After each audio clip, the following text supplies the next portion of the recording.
Hey.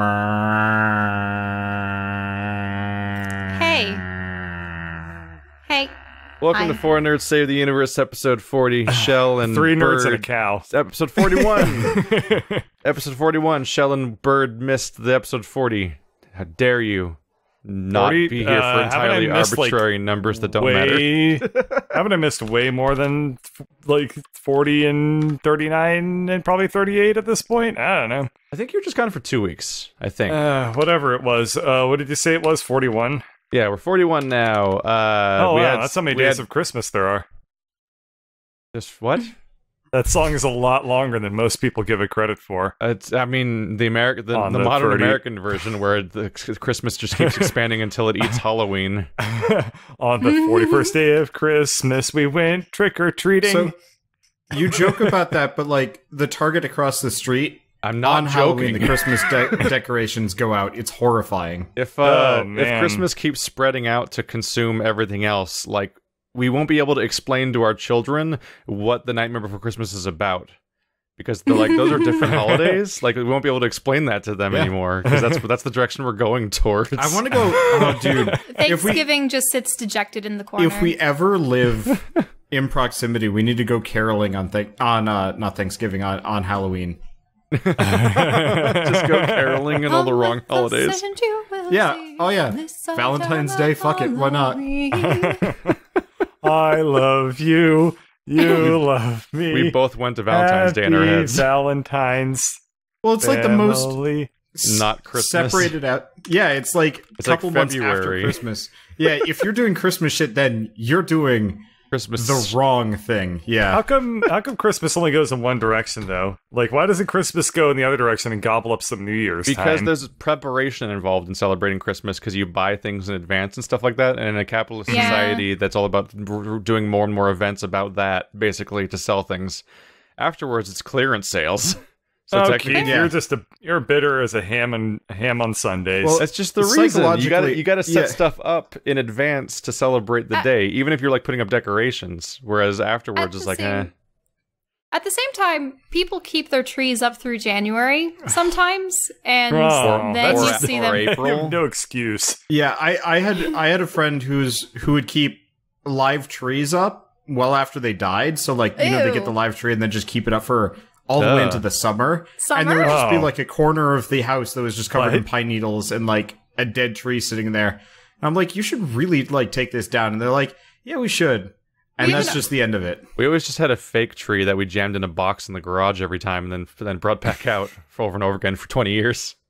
My family, they don't do it anymore because I'm the only one that would put it together. But we had one of those like full-scale trees that you had to assemble part by part, piece by piece, branch by branch.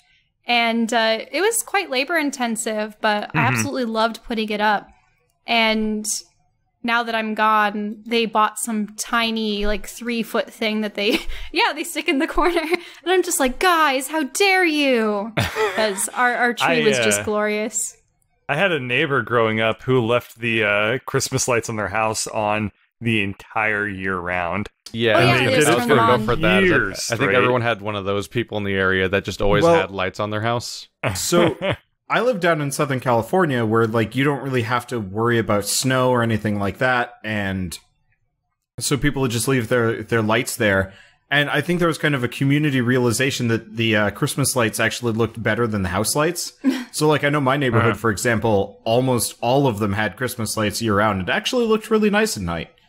And then you got the go-to like indie rock protagonist of adventure games made by indie studios, where like the protagonist will have a room where their room they sleep in is it's lit entirely by Christmas lights instead of actual like normal lights. That was me in college. You were it was actually really nice. The dorm lights were really bright and like mine buzzed, and so we replaced it with the black light and covered the entire room in Christmas lights, and that was just it. And it was actually really nice mood lighting. And then if we wanted to do dumb things with highlighters, we'd flip on the black lights and draw on the walls. Oh, my mistake. Futaba's room isn't like lit up with Christmas lights. She has like glow in the dark stickers on everything instead. And back in my neighborhood, probably we has had fuzzy one of the posters. Yeah. We had one of the crazy neighbors that would consistently make it into the newspaper every single year for their light display. You know, insofar as to having the Santa in his sleigh and all of the reindeer on their front lawn and a timer that counted down to the seconds until Christmas. And I just can't imagine their electric bill. That's not the thought that I would have had, but yeah, I guess that would be pretty bad too. I do wonder how much wattage that takes. A lot. Those displays are really, really electricity expensive. Especially back before they started using, like, really cheap, energy-efficient bulbs. Like, ooh. Anyway, so this is ostensibly a video game podcast. I'm trying to trace back how we got to Christmas, but it's been the entire podcast so far. Yeah, we just immediately launched into that. As if it was we were talking plan. about Christmas over-encroaching on the rest of the year. I don't even remember how we got there, though. Yeah, it's just October. it rolled off the tongue so well. It almost must have seemed like a planned topic, but no, we had no idea. Okay, then. Hob. Hob. Both Wander and I have played Hob. Wander's beaten it. I have not, so we'll keep it at that level. I don't think. Keith, you've not played Hob, have you? Nope. Okay. And you're probably not going to. Yeah. I don't know. I mean, we've seen his list of backlogs, but it was going to be next really on my schedule when you called it a puzzle game, but then I saw any footage of it, and I'm like, that's not a puzzle game. No, it's a puzzle game like Zelda's a puzzle game. There are puzzles there, but they're not hard. They're just kind of you look once at every it, 30 minutes you push a block in the way of something so you can get over something. Yeah. Yeah, I mean, it's usually a little bit more. Apparently, Bird has soft-locked himself out of a couple upgrades because he did the puzzles wrong, but that was about the extent of it. I did the puzzles wrong because I skipped the distraction elements and just went straight for the solution. But you're always supposed to do it last. I got, I walk into a room and I'll see a glowing button in the middle of the room and then, 3 things behind the button, and then I just go over and, push the 3 things, then push the button. And apparently by doing that once, I actually locked myself out of a permanent upgrade because you're supposed to go into the center of the room and push the button in the middle because apparently you're an idiot and you're just immediately going to just beeline towards the things. That really bothers me. There's actually a lot of things in that game that sounds like really strange bother design. Me. That sounds like the issue of you hitting a forked path in a game and being oh, do I go left or right? I don't know. I'll go just enough down one side to take a look at it and then maybe turn back. And then the gate closes behind you. Yeah, or you go halfway down the hallway and then a cutscene starts where you jump off a cliff. And I'm like, no, that's not what I was going for. Yeah, I hate that.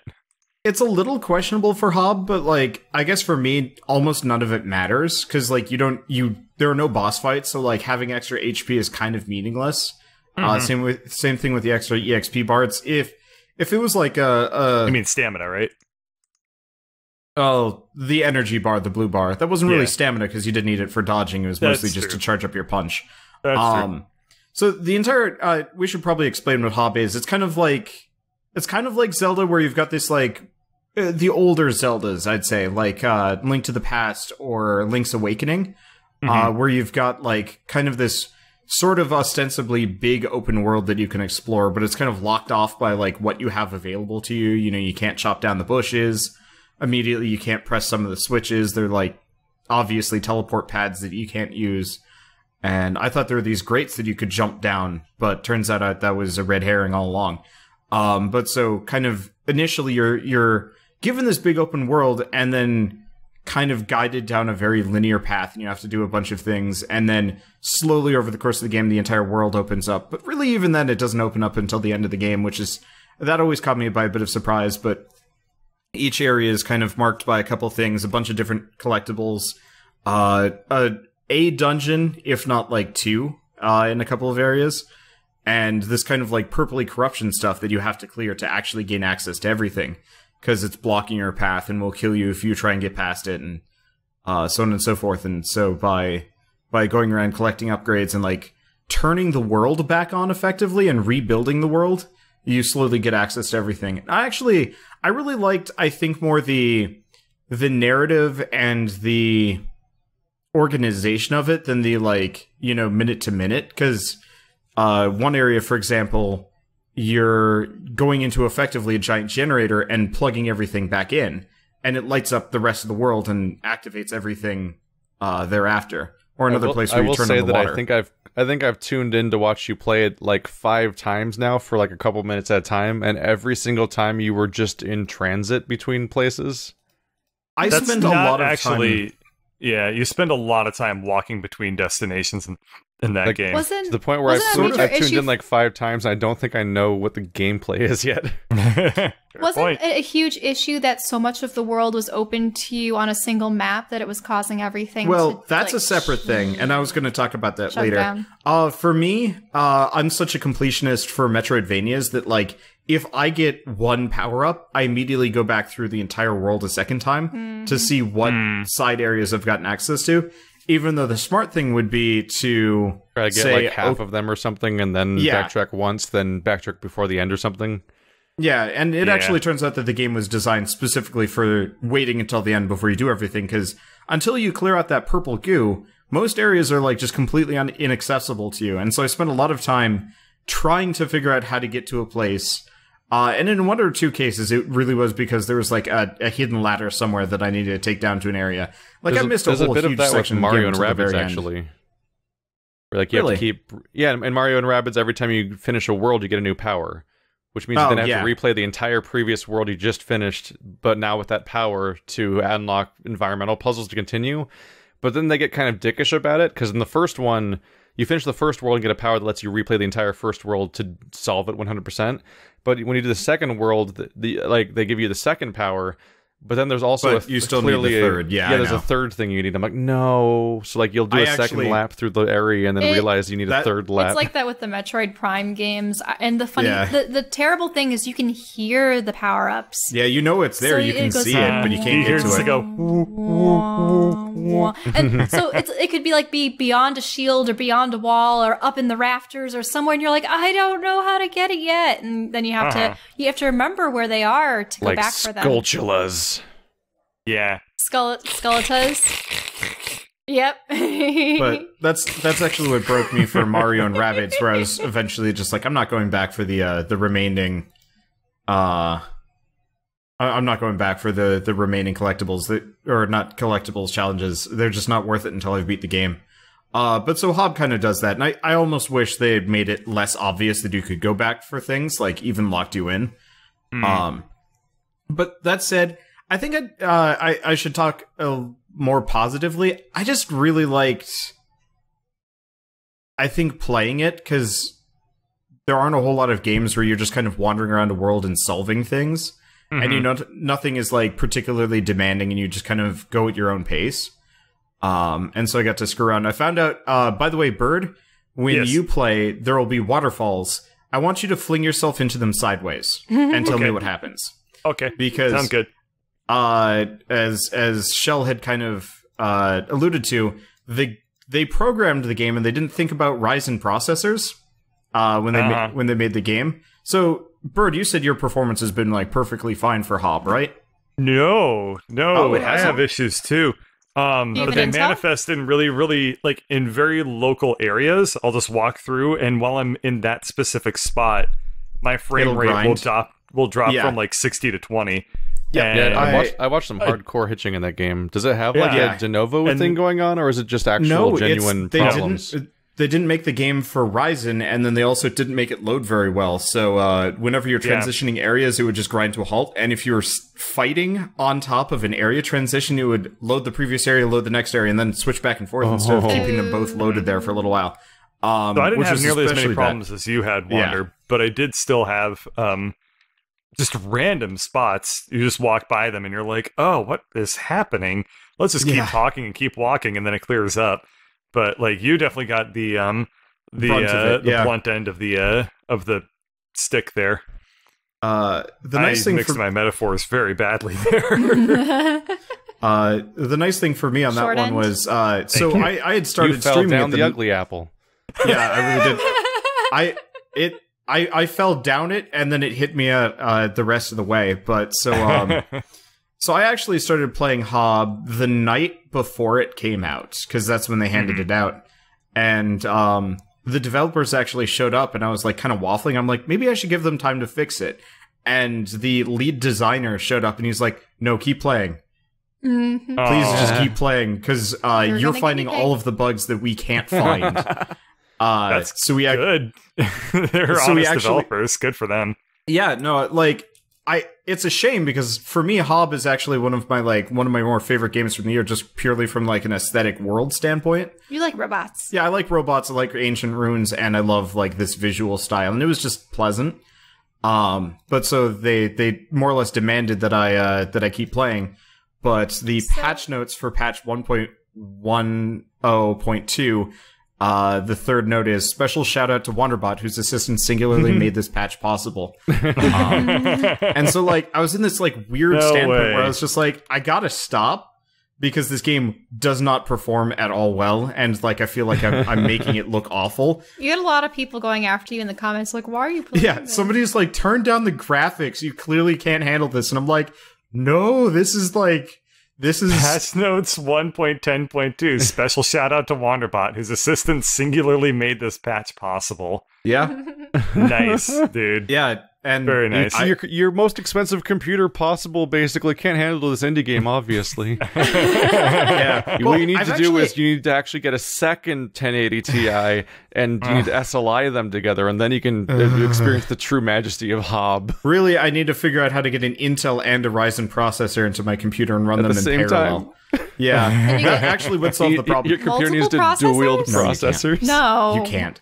I thought it was graphics cards you could have multiple of. I actually had this problem worse. Next, you're going to tell me you can have multiple RAM sticks. Kind of on the topic of poor performance, I've actually had the same problem with the Total War Warhammer 2 game that came out. That was going to be like my backup game because I got really mad at Vaporum, so I loaded it up and it was just instant 20 FPS on bare minimum graphics, and I'm just like, well, fuck this. This looks like it's out of the mid-2000s and I don't want to deal with it.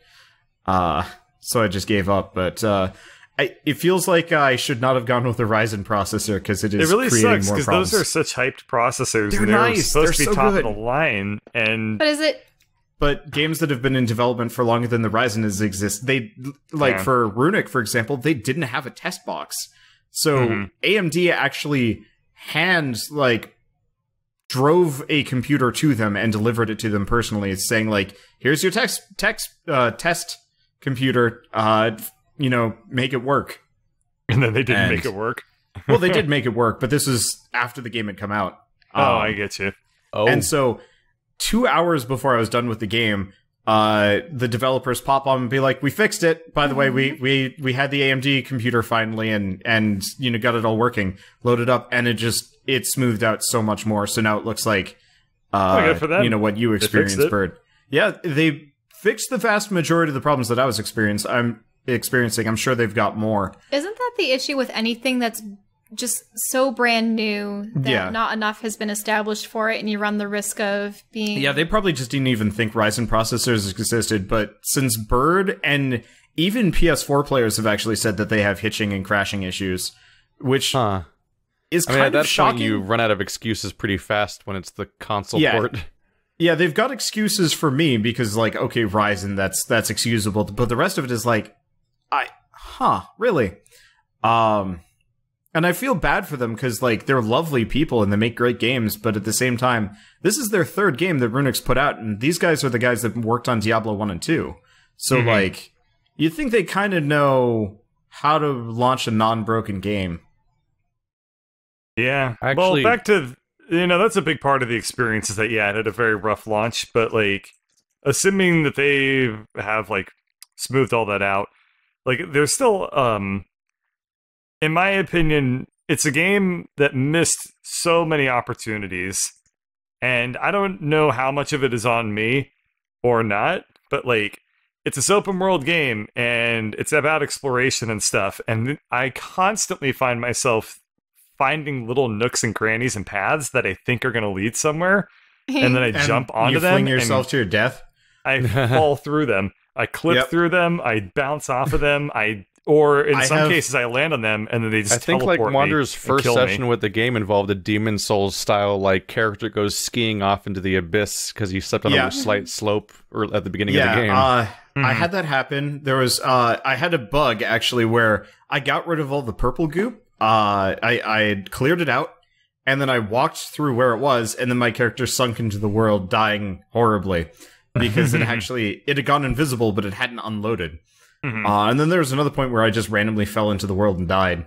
And when you played Bird, was there that like horrible Wilhelm scream, or had they already gotten rid of that? No, they had removed the Wilhelm scream from when he fell off the cliffs. They used a Wilhelm sound scream. engineer had been hanging out after they had patched it out, and he was the guy that did like all of the sound effects. And so I fell to my death, and I'm like, hey, there's no Wilhelm scream. And he's like, yeah, I removed it. And I was like, I kind of almost missed it. But the problem is they had added it, but I guess it was either poorly balanced or it just wasn't affected by the sound slider. So loud. So it was always loud. So like, you know, you'll hear like kind of quiet like sword slashing moves, and then you'll accidentally fall off, and then there's like a really loud, and it's just like Jesus. It is actually one of the most unsettling falling noises I've ever heard in a video game, and it felt so wildly out of character for the game. I actually found it charming just because it was such a like weird thing. But it was bizarre. And it's probably good they took it out. Yeah, I can't stand games where whenever you take damage, your character's like, and it's just like, I don't want to listen to this. Why? Call of Duty. I was playing a game called X-Mark Defense recently, which is a tower defense, and you have to protect your like core. Except for every time you got shot by dudes with machine guns, it would be like, the core is under attack. So one dude with the machine gun would... Yeah. Core. What did you think I said? I was like, no, I was protecting my sexy alien bitches, and every time they got shot, the alien overlord would be like, your whore's under attack.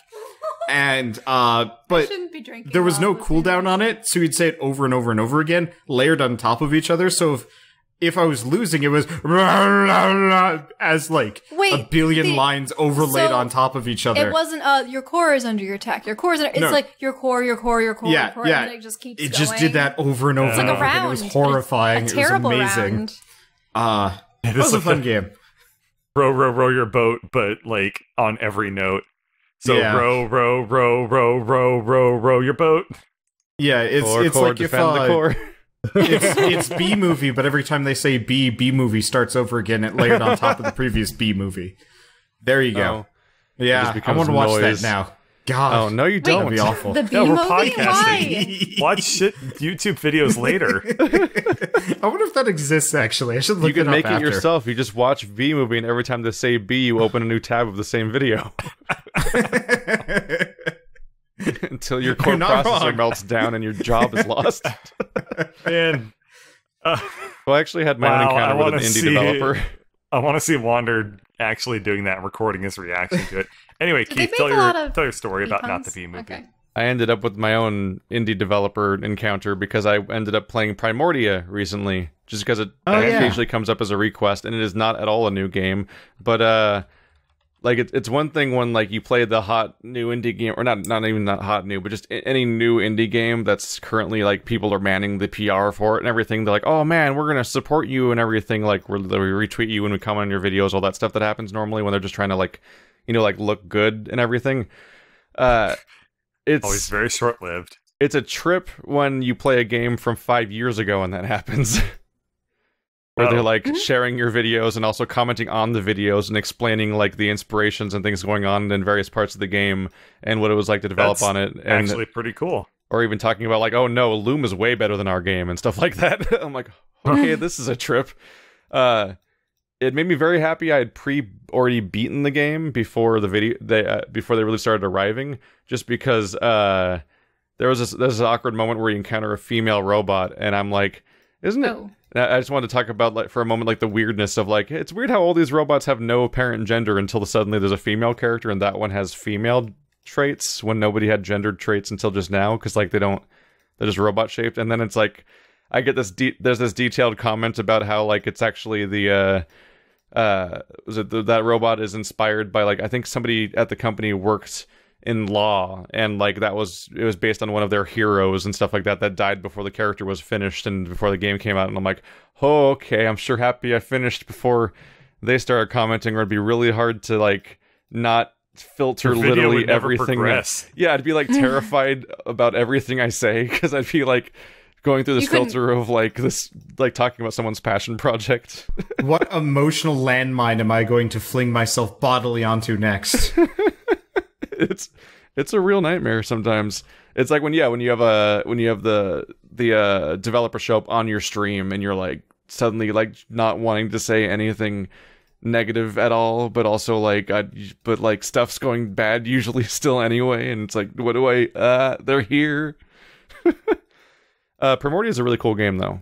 It's standard more or less as far as like the gameplay goes, with like go find objects and put them in the places where you need the objects to continue, and this guy will only let you through if you have this thing and stuff like that, and various mixtures thereof. A few little funny tricks where like you'll like use up a device and the device will break, and then you'll scavenge multiple other things out of the device that you might make other devices out of for later puzzles and stuff like that. And they'd have an interesting take on like, I think they wanted to keep the old school adventure game thing where like you can make permanent thing where you can permanently miss stuff, but they wanted to make it not be the problem it normally was in old school adventure games. So like in those older adventure games, you make a mistake and you don't know until an hour later that you needed that one item from way back there, so you have to reload a save all the way back there and replay the entire game since then, because you often went through several like one-way directions from scene to scene and stuff like that. In this game, it's more like there are certain points in the story where you can do something or not do something, and like whether or not you get the item that results from those actions at that scene will change how many endings you can get by the end of the game, basically. Ooh. I always like those because then so it's better than having to just replay the game. It actually means that there's a consequence for overlooking something or not. At the same time, I hate games that give me like plot consequences if I didn't like grab the MacGuffin. I mean, it depends on how it's handled. Primordia might do it better, but like... So in Primordia, you can get the good ending. Regardless. So it's like there are more and more and more endings. Some of them are inventive. Some of them are like weird player actions you wouldn't think to do that can create an ending. Some of them are optional items, create alternate branches of the ending because you can use them, because like the final solution, like the final scenario in the game is itself like a puzzle. And so the puzzle itself has a bunch of different solutions based on a bunch of things you could think of doing / items that you might have that were caused by optional branches and story things up until that point. So it's like, it's really weirdly interesting. It's also gorgeous. Yeah, it's got a really nice style. It's also got a really nice, like, kind of post-apocalyptic sci-fi setting. Super post-apocalyptic in that there's no humans, because every character is a robot, including the protagonist. Yep. And his buddy robot. How long was it? Out of curiosity. I did 11 episodes. Okay, so like 5 hours. Yeah, it's not too bad.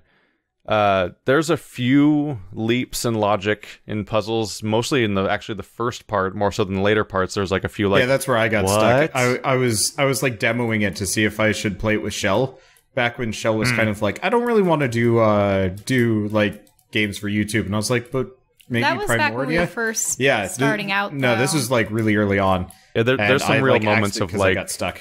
There's some real moments of like, I'm going to put myself in adventure game mode and try to think in adventure game logic as opposed to real logic a few times. Of like, what kind of weird, like almost joke solution can this problem have, and then that turns out to work and stuff like that. I had that a couple of times. Bird, actually, speaking of adventure games, did you have you looked at Hive Swap at all, or no? Because I've talked about this with Keith, but you've never been around on the podcast. This is the first time I've even heard the phrase Hive Swap. So, Andrew Hussey, the creator of Homestuck, what is this? Made an adventure game. Like a point-and-click adventure game. I was reading about this yesterday, or the day before that. Did this actually come out? Yeah, it came out a couple weeks ago. Oh, I didn't know that. It's really, actually very good. Obviously, it's not complicated. It's mostly just like, Did you like Homestuck? You'll probably like this game. Okay, done. But people are complaining that you keep trying the pigeon on everything. Yeah, so the thing is, you know how in like adventure games you can Pigeons! use an item on another item and sometimes they'll have like a funny quip? Uh-huh. They embraced that and then like wore its skin and then pretended that was what the game was, and that's what the game is now. Yeah. What kind of analogy? I thought I had the worst analogy of the day. I'm terrible at analogies to begin with, so usually I've just embraced going with the horrible ones. They embraced and then I wear it its skin, and then just have assumed that I'm it. Anyway, but so what? So every item generally has an interaction with every other item. Fortnite wore PUBG's skin. That's how that works. Wait, isn't that a common thing with a lot of really old school games where, let's say you had the car key, and it's like, Putt-Putt would go, I can't use the car key there. Wait, why am I saying card key for Putt-Putt? Putt-Putt is a car. Yeah. So, the age-old joke is just to give people a lick option and then come up with a thing of like what they say is the reason you're not going to lick the 500 different things you try to click on for licking. But like, so halfway through the game, you get a pigeon that's specifically like on the low end of pigeons, and you can use it on everything. What do you mean by low What's end? What's the low end of pigeons? So one of the characters, pigeons? Yeah, there are 3 pigeons.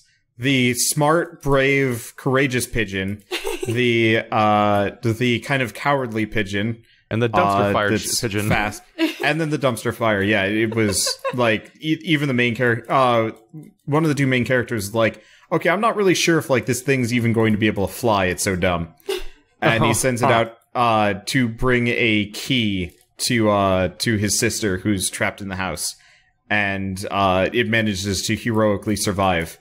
Against all odds, but then the sister takes the key and the pigeon and then just keeps the pigeon with her in her pocket for the rest of the game, which is like half the game, and then you can turn right back around to go through the entire game that you've already been through and use the pigeon on everything that you've already seen. Yeah, and almost all the dialogue is hilarious in regards to this pigeon and like a handful of pogs that you get that only are useful once. And much like actual pogs. I definitely liked Homestuck for like the first 2 acts, and then I just couldn't. Stopped caring. For me, this felt like the first 2 acts, kind of like when it was more cohesive, and there were only like a handful of characters and like immediate problems to deal with. Which is part of the reason why I liked it. That was the big thing, is that like as more characters kept getting introduced, the story got slower and slower and slower. Yeah, so I have mild concerns about it, because you do end up meeting one other character, and as soon as you do, like, the dialogue jumps up a lot. But for the most part, it was definitely running around and, like, quote-unquote solving puzzles that really were just, like, use the obvious thing on the obvious other thing. Yeah. But I guess wanted to mention it because it was fun. I liked Homestuck through the felt, and then I liked the trolls. And then as soon as like the alternate version of the troll started appearing, I was like, I'm out. I think you and I both stopped at the exact same time, except for I stopped because he went on hiatus, and I was just like, that's when the number of characters in the story literally doubled. Yeah. And it was already a big cast. It was already like 30 characters, and then it was like, and then here's a alternate reality version of every character. Here's also all of the characters that were dead. They're kind of alive in like Ghostland. And it's like, wait, hold up. Right when I was done. Like the Wandering Nomad, is that the one that I'm thinking of? Like around Ghostland. Yeah, something like that.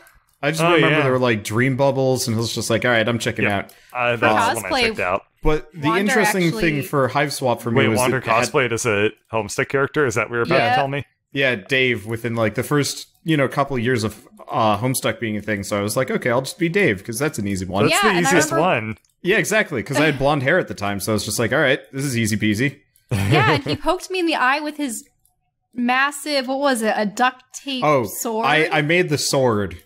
The beatbox? No, the really shitty, like, thing? The really, really shitty sword. It looked like demonic magic. Weird. I don't know. What was it? It was a joke item he got that only had negative stats. Oh. That's all I remember. But it looked awful, so I like just had the excuse to make an awful looking sword out of cardboard and duct tape. And he proceeded to poke me in the eye with it. Unfortunately that was the last of cosplaying for me. Because What about Finn? I got this was after Finn, I believe. Wasn't it? No, you're right. Finn was Finn was the end. This was the beginning of the end, and also the first cosplay I ever did, where I got hugged by more people that weekend than I think in the last decade. And I was not okay. I'm not a very huggy dude. It just always feels weird, especially when people have like body odor or lumps where they shouldn't probably have lumps. Wait, yeah, I think Bert heard the story before, because this is when I said during EDF that he inflicted his body upon you. Well, that was the Finn thing. Yeah, that was Finn. That was like the true end, because the guy was Adventure Stank Master. Right. Yep. The one awesome thing about wearing my early suits of Samus armor was that people wouldn't approach me. They'd like ogle and like ask for my picture and stuff, but they very rarely would come forward to actually want to hug me. And if they did, it would have to be very gently, because I was like, my shoulders were like twice as broad. I was like behind a helmet and everything, and it was just way too much.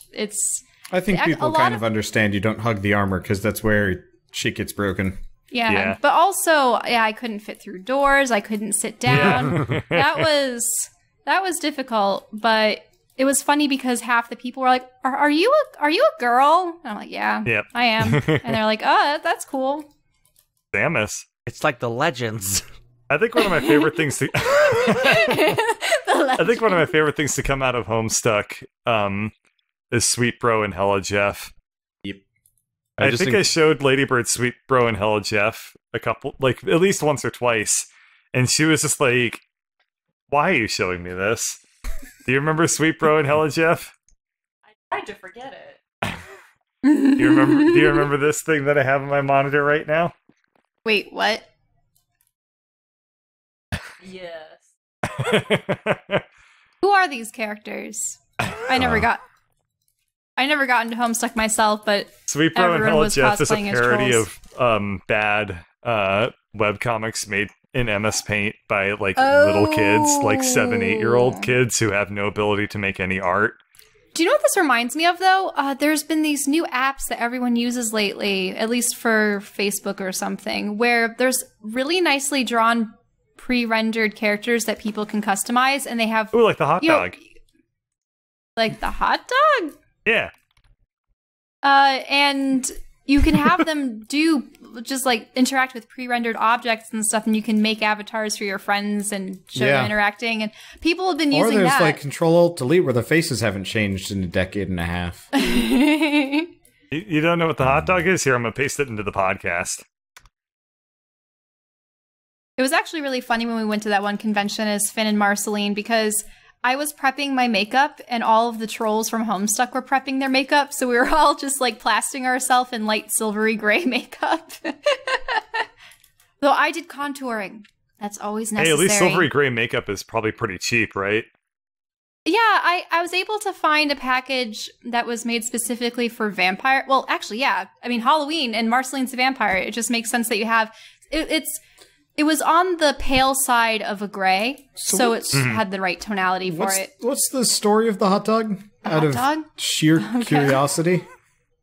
I don't know. I think it's one of those memes that became a meme, ironically, and then it just became a meme. Okay. Did someone make a hot dog comic? I think that's just how all memes work. I know.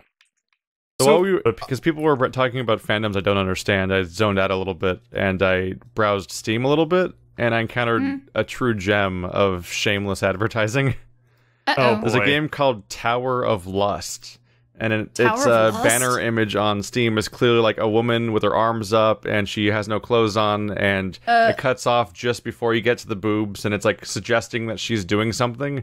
Then you look at the game itself, and it's like Terraria. Whoa, what? All the screenshots of the game are just straight up like Terraria looking. It has nothing to do with the image. In that image, it almost looks like she's maybe shackled to there's like some a pillar bondage, or something. Like it looks like going on something's going on. Are you saving someone from the tower? Or it looks like it. Because if it was the Tower of Lust, maybe there's some vile saving demon is that quite. is captured. I think it's not so much saving as like transferal of captorship.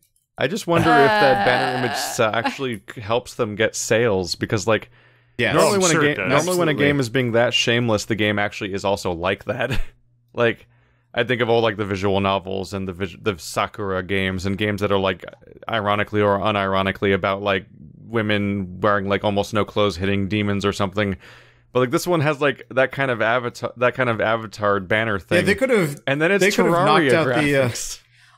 They could have knocked out the buxom chicks and actually had like a probably kind of passable game. Instead, it's like weird sketchy. I don't know, because when you go below that's for the more like this section on Steam, it takes you to Dragonite, which is a thing that straight up has like a ridiculous banner image that's super sexually explicit looking, and then a full size version of that on their screenshot gallery that's even worse. And well, when you look at the actual gameplay of the woman, also just kind of dressed like that, I guess. So it's technically not lying. At least it's just questionable that it's doing it in the first place. It's just weird to see this Terraria-looking thing where it's like a bait and switch. Are there like cutscenes or? Nope. Apparently, the point of this is monsters stole your porn, and you have to go back and you have to go and get it back. Wait, what? Yeah. Monsters stole. The point is to like go to this like tower where a bunch of monsters came and stole all your porn, and then as you progress through it, a gallery unlocks. And you collect like, and they get to, then it gets to show the viewers the collection, right? Yeah, yes, but it's literally like not even like pornographic. No, it's literally just like anime girls in bikinis. It's just like anime girls with like cat ears and bikinis. Oh wow! Like, the thing is, like, you don't even collect them like puzzle pieces. Oh, there's like you have to collect. pieces. You have to get like 30 pieces of a single, not very well drawn anime girl in a bikini. Wait, so does that mean that the critters like tore up the posters and they're like, we're gonna take all these pieces? I love this picture of this lady's. I warned you guys years ago that Xbox Live Indie Games dying as a market was going to make all of those things flood onto Steam through Greenlight and whatnot. Absolutely true. Oh, yeah, it's been true. You. Yeah, it's been so true. In fact, in many cases, literally those franchises moved to Steam, like game for game. Speaking of Xbox, Wander and I were talking about this recently because our Xbox One has been languishing unplayed for a while. But when are there going to be exclusives? Is there any reason to have an Xbox and a computer aside from the fact that Halo exists at this point? I have no idea. Well, the crazy thing is Halo 6 will actually be coming out on Windows 10, so they're losing Halo. I was actually trying to look at... They're losing Halo exclusives. Yeah, I was actually trying to take a look at... have you ever like looked at Xbox One exclusives 2017? It was a funny article. Just go do it now. Hilarious. And then flip through that list and see how many of those you recognize. And how many of those look to be true exclusives. 2017. GameSpot? Any? I've looked at a number of them at this point. GameSpot, Trusted Reviews. We're talking about not counting PC games, right? Yeah. We're talking about what on the list isn't a PC game. Yeah. Yeah. Because like that's a Cuphead issue too. It's like Cuphead is a quote-unquote Xbox exclusive, isn't it? Yeah, but it's also releasing on... Yeah, it's also releasing on PC. So, like, technically, I can kind of understand where they're coming from. And I think it wasn't... I've either never heard of these games, or I've heard of them and they're also on PC. Yeah. Right, precisely. In the entire span of me having an Xbox One, I used it to play my Rock Band library because it was all on Xbox, and they were making it backwards compatible, so you had to stay with the same account that you used to play Rock Band on.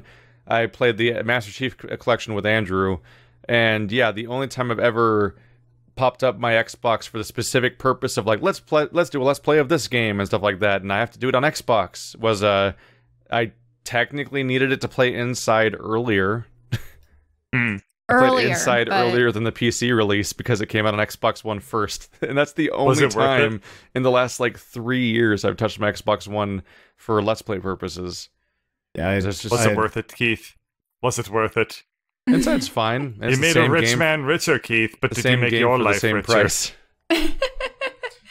Listen, I picked... Everyone's richer in a very gross way after playing Inside.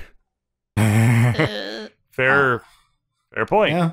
Yeah, so we were just flabbergasted because it's like, well, Yeah, why even have a console if you're already distributing your picked up games my, on Microsoft? I picked up my Xbox last year for my birthday, like pretty much a year ago.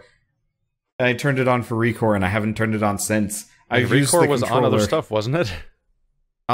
It was on the Windows Store. Oh, right. So, yeah. I don't know. Yeah, last game I was interested in playing on Xbox One got canceled. Scalebound.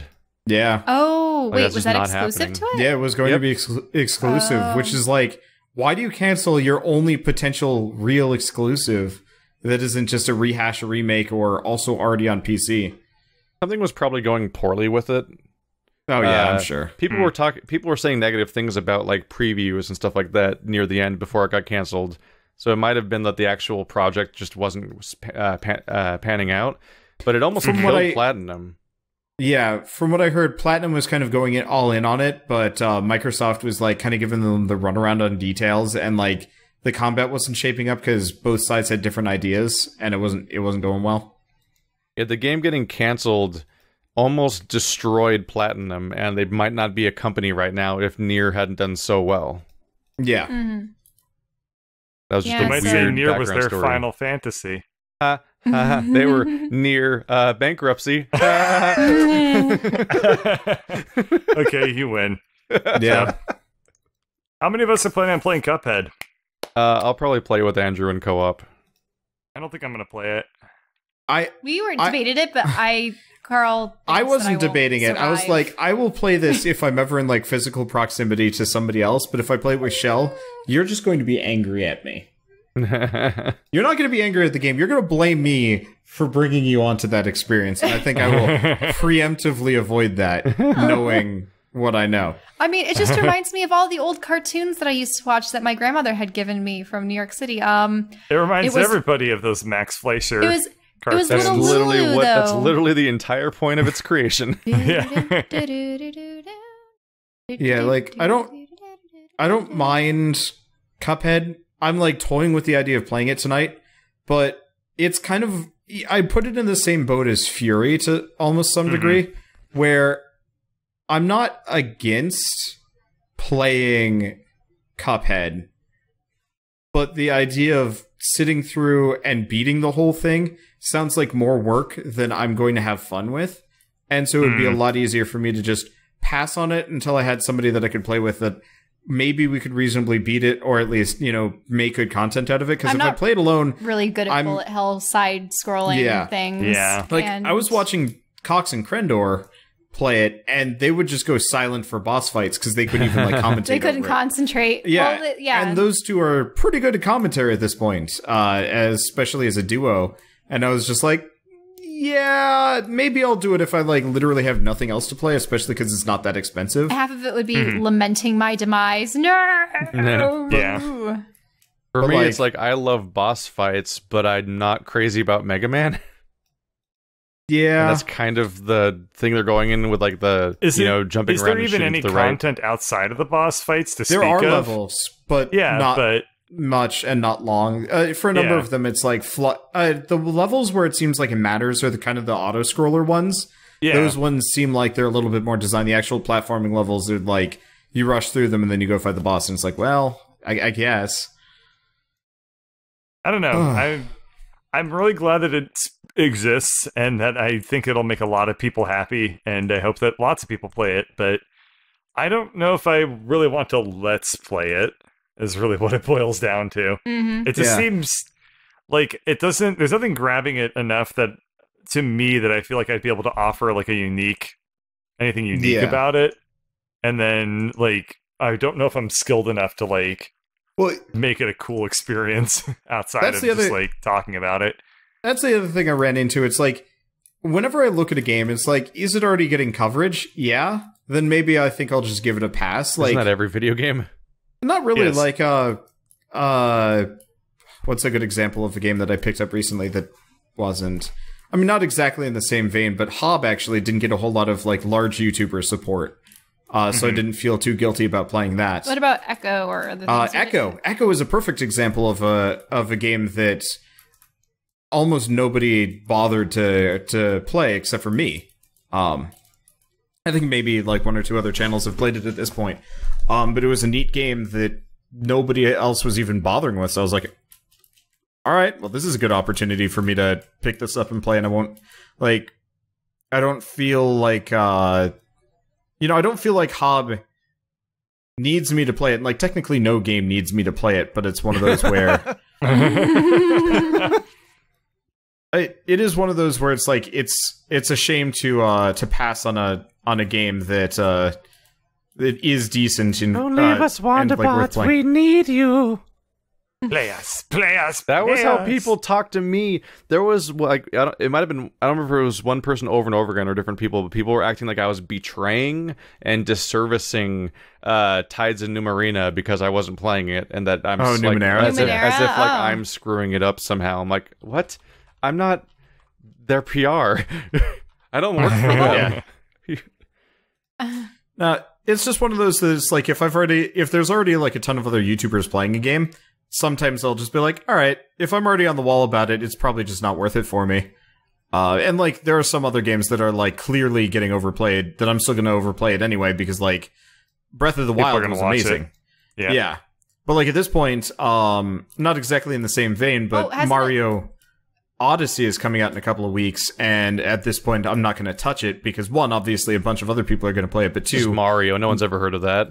Yeah, you shared something in the chat about Nintendo barring people from streaming it. Nintendo has come out recently saying you cannot stream Nintendo products on YouTube, that it is not covered as part of the Nintendo Creators Program, and so as such, people are not allowed to stream Nintendo products there.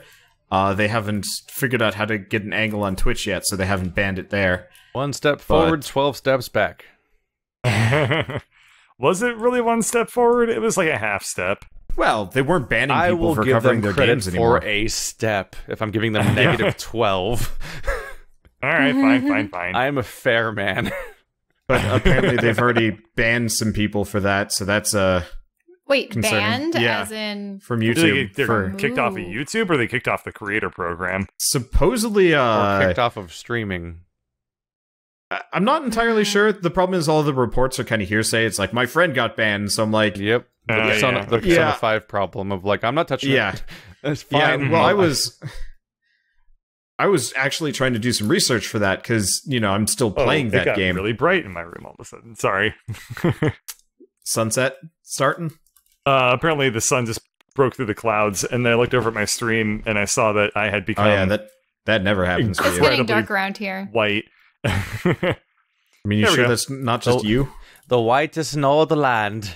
Sure, it's not the end of the world? Bud catcher. He catches buds by blinding them with his white. All right, so when are the 7 dwarfettes showing up? The 7 clever boys. Yeah, stay away from those apples, bird. Clever boys. You've seen that, right, Yes. Keith? Okay. Yes, I've been binging JonTron lately. I don't know why. I just started watching a lot of old JonTron stuff, and then, like, literally today he released a new video. I could not tell if he was, like, kind of trying to sponsor that footage. The flex tape. Ironic. Yeah. Oh, my God. It just felt weirdly forced, but I don't know. He did have to. I just stay away from it now. He outright says he's not sponsored like 1 minute into the video. Mm-hmm. That's probably for the best. I know. I've never watched JonTron for anything other than game stuff because his movie content just feels weird. Movie content? Yeah, I like his videos on the bootleg stuff in particular. Yeah, like the bootleg good Pokemon and the bootleg Disney videos are really I funny. liked I really liked the bootleg. It wasn't Disney. Bootleg Disney's the last video game video he made like 2 years ago. Is it really? It's the last one that's not like a sponsored video, which is all his videos now. Now those are the 3D films that come out usually a couple months or two, like a little bit before the actual release. So some of them are bootleg Disney video games, but he did do specifically about a God, what was it? Like there was this one that was like it was a ripoff of like the Fievel movies, like about like these Italian mice going on a boat and coming to America or whatever. Okay. It's so funny. and like the dialogue is all in this broken, half-translated English. Like there's one scene of it where there's this dog there's this cat that's going to try and eat one of the characters because cats eat mice, and then a dog comes running out to save the mouse character, and then the mouse character says like, if it hadn't been for you, I would be somebody else's digestion. And then the dog bursts out into like a 2-minute rap song where he just goes like, it's party time, it's party time. No, don't do this to me. Don't do this to me. Don't take me back. Yeah, man. Don't take me back. And he's wearing like basketball jersey and shorts, if I remember. And then the movie continues, and like, oh god, it's so nuts. So like the 2 adult dogs from like 101 Dalmatians are characters in that one. And then like it's also about like Titanic. That's right, that's what it was called. What? Titanic, It was the called story Titanic, continues. the legend continues, I believe. Yeah. Which, That was- by the so way, by title alone, that makes no sense. So the mouse family hitched a ride on the Titanic? Yes, to get they did. They hitched a ride on the Titanic. This was magically Trying to go to bad. America. Oh god, I forgot. I love that Bible one. goes almost west and then to the Marianas Trench. Titanic, the legend goes on. Yeah, you're right. The legend goes on is what it's called. Right, because So what happens in title the end? was Do like they weird freeze kind to of death fake in the English. water? Do they get on a tiny No, they all piece live, of... I remember. Yeah, Um, it like They'd be able to find flotation easily. it No, did they not all have. they all go on the lifeboats. Like they Yeah. apparently have enough lifeboats this time around, and everyone's fine. But they're mice, so aren't they like hidden amongst Well, the humans? but Or is yeah, this anthropomorphized? it's kind of one. It's kind of one of those where like the mice are kind of clearly not supposed to be there, but people also like. So is it like the Rescuers then, where they have their own society? They just put on Yeah, mustaches sort as of. disguises. Kinda. sort yeah. of yes, and sort of also very much no. Let's not get too deep into the lore and plot of. Or let's go way Titanic. too Wait, deep. goes on. Legend goes on. Wait, we can talk about all the video games featuring mice that are coming and have come out. What? We Is can that a talk about all the topic? mice video games. Is that an existing Do topic? you that have needs a to be nice video explored? game you'd like to bring up? Well, Well, there's Moss. There's Moss. There's Tunic. There's actually a bunch of like weird mouse ones. Oh shit! Is Did we talk anything- about the is there Redwall anything- game? The Redwall. There's a Redwall Oh, game. Oh, right. Yeah, look up the Redwall. Look up the Redwall Oh, gosh. game on Steam. Just search Redwall. There's only one. Oh my god, that's Yep. a badger. That badger looks scary. Oh, Yeah. Oh, is that the Unity debug settings? Yeah. So Oh. so for people that don't know, for some bizarre reason, there's a Redwall game coming out. Clearly licensed to some studio that has no Allegedly. business. Yeah. We'll There's see no if it actually business. comes out. Yeah. Yeah, it's a good point. It was supposed to come out, and then it was supposed to come out like this past week, and they've I Well, love they haven't Redwall. I think I've read not 15 made it, of the but books. it clearly didn't come out on time. He's read more. So we'll see. Yeah, I've read most of the Redwall books, but And you have a signed copy from but Brian Jacques. they had like a Kickstarter for it, but I don't think it succeeded. And then like all of the Steam store page is just nothing but like weird kind of Unity asset pictures and like just very clearly not ready for production. And also, isn't it going to be another sneaking game? Like Yeah. avoiding enemies and... Yeah, I couldn't really tell what the proper gameplay was, but So the Kickstarter succeeded, but they got 17,000 of their 11,000 goal. And for a video game, I'm like, what is that money even paying for? That's Yeah. a faux budget move. That's not video That's game. like that seems less like a Kickstarter for a project and more like, hey, we can get some money out of people, right? And just going for that much, because like that is not a video game budget, That's not even enough money. vaguely. And they had weird Kickstarter bonuses too, where if the Kickstarter stretch goals, if they got more and more money up to like 100,000 stuff like that, were like, we'll make this map in Minecraft. because they have an ongoing thing called Abbeycraft that's like a Minecraft thing based on Redwall, but it's like those are custom Minecraft maps. That's not game development. How is that a Kickstarter stretch goal? This sounds like it's a bunch of fans that just wanted to make something, and yeah. It sounds like what it else might has be the studio made? I've never heard of this It one. might be a Minecraft fan community that was making Minecraft maps of Redwall, then somehow managed to get the actual property for it. No, this is apparently the third game they've made. They've been a studio since 2008, and they've made G Prime, Wind Up Robots. G Prime, a game that came out Redwall. over a year ago and still has 0 reviews on Steam. Yeah. That's amazing and impossible. Since 2008, Soma Games has been showing the world something different. We started showing what hope and beauty could look like in a video game. Did they say that somewhere? This is on the bottom of their website. Hold on. Oh my Hold god. on, don't make me laugh. I'm going to try and get through Don't this. make me laugh. Okay, let's hear the spiel. We started telling the, quote, right kinds of stories, not by wagging our fingers and preaching what games ought to be, parentheses, Isn't that or what they ought just said? not to be, but by demonstrating what they could be. We presume intelligence. We reward adventure. Our motto is from the Psalms, fearfully and wonderfully made. We're not making time wasters, we're making art. We're not killing brain cells, we're shaping minds. Nah. Wow. And then underneath their logo, okay, holy crap, everything about their site is amazing. So it's Soma Games. They and the shamelessly use Da Vinci's, like, whatever his man is the as his... Vitruvian Man. Yeah, he's the... Yeah. They use the Da Vinci Man as their logo. Isn't the Vitruvian Man, like, also, like, a copyrighted thing? I don't know. remember? It's probably like some off-brand version of it because nobody notices that Soma Games exist. It's so ancient. So I don't know. You can't copy the piece itself, but at this point, the Vitruvian Man is too iconic to be copyrighted as like a thematic element. Because didn't they makes use sense. that for like the Alien campaigns in the past and other things where you had, or the Terminator? Well, it's also old enough that like any kind It of exists implied way copyright before. is dead. Yeah. Yeah. Yeah.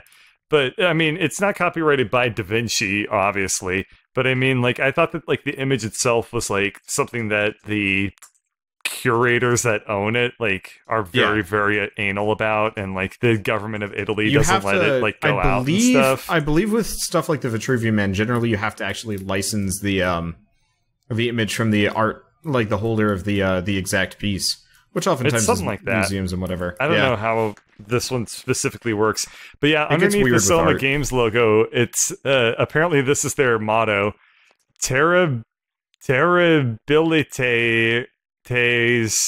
magnificasti me mirabilia? Which Google I that guess is shit. Latin? Yeah, Google yeah. that It's like shit. it's like Okay. Oh my god. memorabilia. So the Terra. If you Make look at their terrible video games, game, profit from it. Have nobody question it.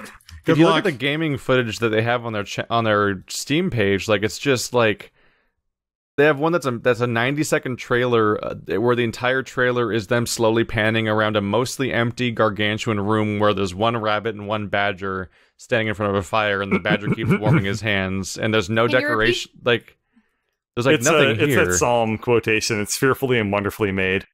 Oh, okay. Yeah. Because I know that the Terrabilia would be fearful and then Yeah. made. Okay. Like one of their gameplay, one of their trailers to instill confidence in this product is literally just 2 character models standing in a room for 90 seconds. Mm-hmm. And what confuses me the most is like, obviously that badger looks terrible, and like some of their later stuff, like the Q2 2017 pictures, look a little better. The one that have like the mice in a field somewhere, and they're all labeled with when they're from for some reason. I'm just wondering, like, why do you even show a Q2 2015 terrible nightmare badger on this page? Why are they not curating? Why are they not curating the pictures on this page to get rid of the shitty ones when they make better ones? Those are usually actually what you send to like shareholders and stuff to show your progress. We had to do those for Nintendo. Yeah, this Or not shouldn't be Nintendo, on sorry, Steam. Nickelodeon. Yeah, no, this is very clearly a game made by people that like Don't know how to sell a game, probably. yeah. Like nothing on their page. All these pictures are all nightmare garbage. Like in-house like stuff you would send to other people via email within your studio to update them on how projects working.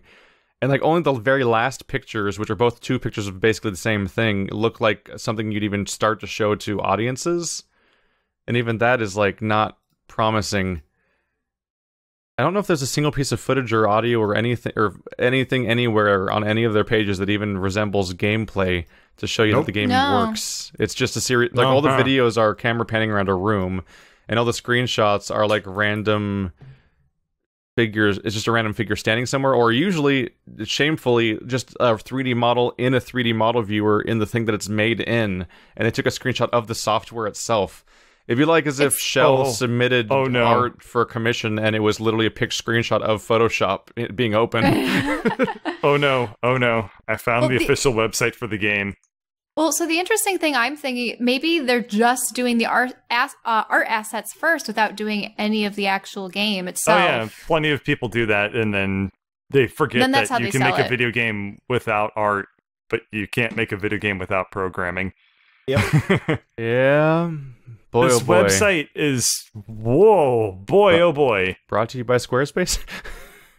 It's broken.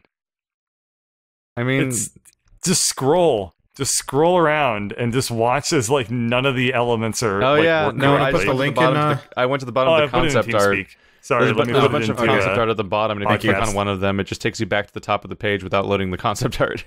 Yeah, none of the concept art loads. If you scroll around, the art doesn't actually work correctly. Wait, there's a better badger in the concept art area than there is in the actual game. He's T-posed and there's a spear floating in front of him, but he looks way better than the one that they show to advertise the game on Steam, at least. Yeah, whoever they did to got to do some of the concept art actually isn't half bad. Well, there's a huge Redwall art community. Unfortunately, there's a gap between what it takes to paint and what it takes to make an entire video game. They would have been much better off just getting like a team together to make like just a point-and-click adventure game. Like straight up, that probably would have actually a 2D game probably would have been. Yeah, graphic novel. Hell, a dating sim. Fuck it. Let's just go straight up there. Oh my god, Redwall dating sim would probably turn out better. But practically everyone in Redwall that ever had a love interest had them die. I'm just saying this right now. That's it would still ending, be better. Die. It would still, it would follow that general No, thing. it was never the main protagonist that died. It was always the love interest. Yeah, the love interest, or like someone that might have potentially been one that, but like poor Triss and Shog and Rose and Martin and yeah, but like. Spoilers. Gonna be honest, that horror would probably be better than the horror that this game will never be, because it probably is never gonna get finished. It's one dude. It looks like the studio is literally just one guy. Oh. As far as I can tell. I think it's more than that, because like I've seen their posts in the past, and it sounded like they were gonna do multiple. Like one of their Kickstarter stretch goals was remaking the Redwall Abbey in Minecraft, which looks like they did anyway, like beforehand, so I was confused by that. There's probably still a big Redwall community that pushes in for things. I mean, it's kind of hard to have a long-lasting community when the source material is literally dead. So, aww. But everyone has their fan characters. It's almost as I wouldn't say it's. That's not what you want to build a community on. No. I'm gonna build a Soda community on OC. Oh shit. Well, no, that's the thing though. If you ever look up Redwall and DeviantArt, it's everyone has their own sort of fur Redwall Sona. We need to escape this endless loop of freaking fandoms we're talking about today. Can we do like the thing that we were doing earlier with like Blank the Hedgehog? With Redwall, Yeah. What would we even look up? Like, oh god, Keith the Mouse, Keith the Mouse, Keith the Badger. I mean, with the commonness of my name and the existence of the furry community, I don't know if you're really going to have any real guess at it being actually Redwall when you get there.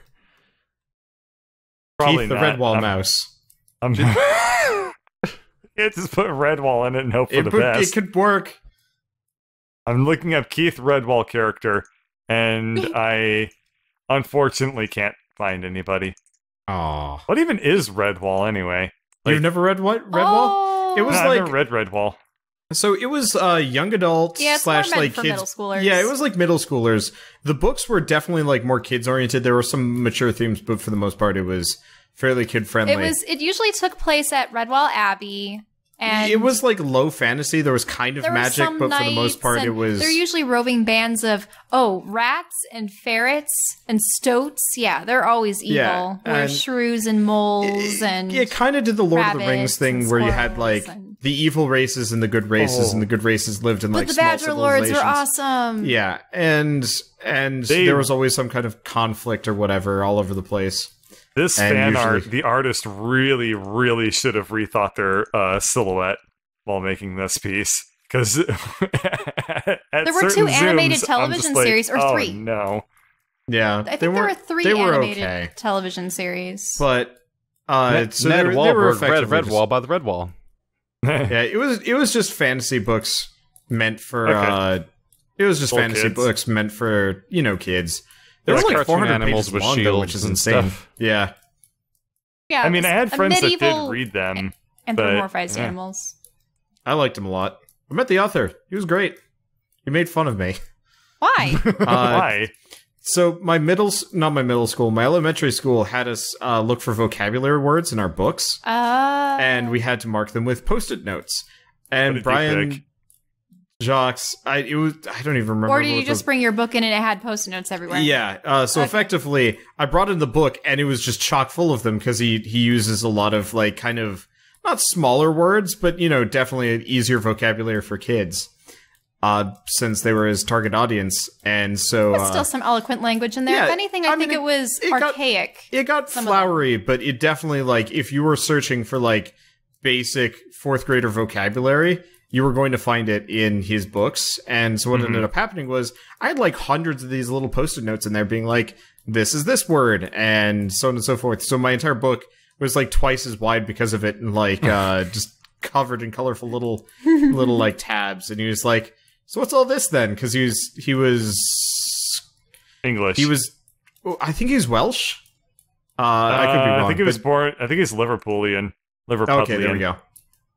Yeah, so he was from there. He writes colloquialisms very well in his books. It was the first time I got made fun of by a British person. It was really weird because it was also one of the first times I've like ever encountered somebody in person with that accent, and it felt. It'd be like getting insulted by John Lennon.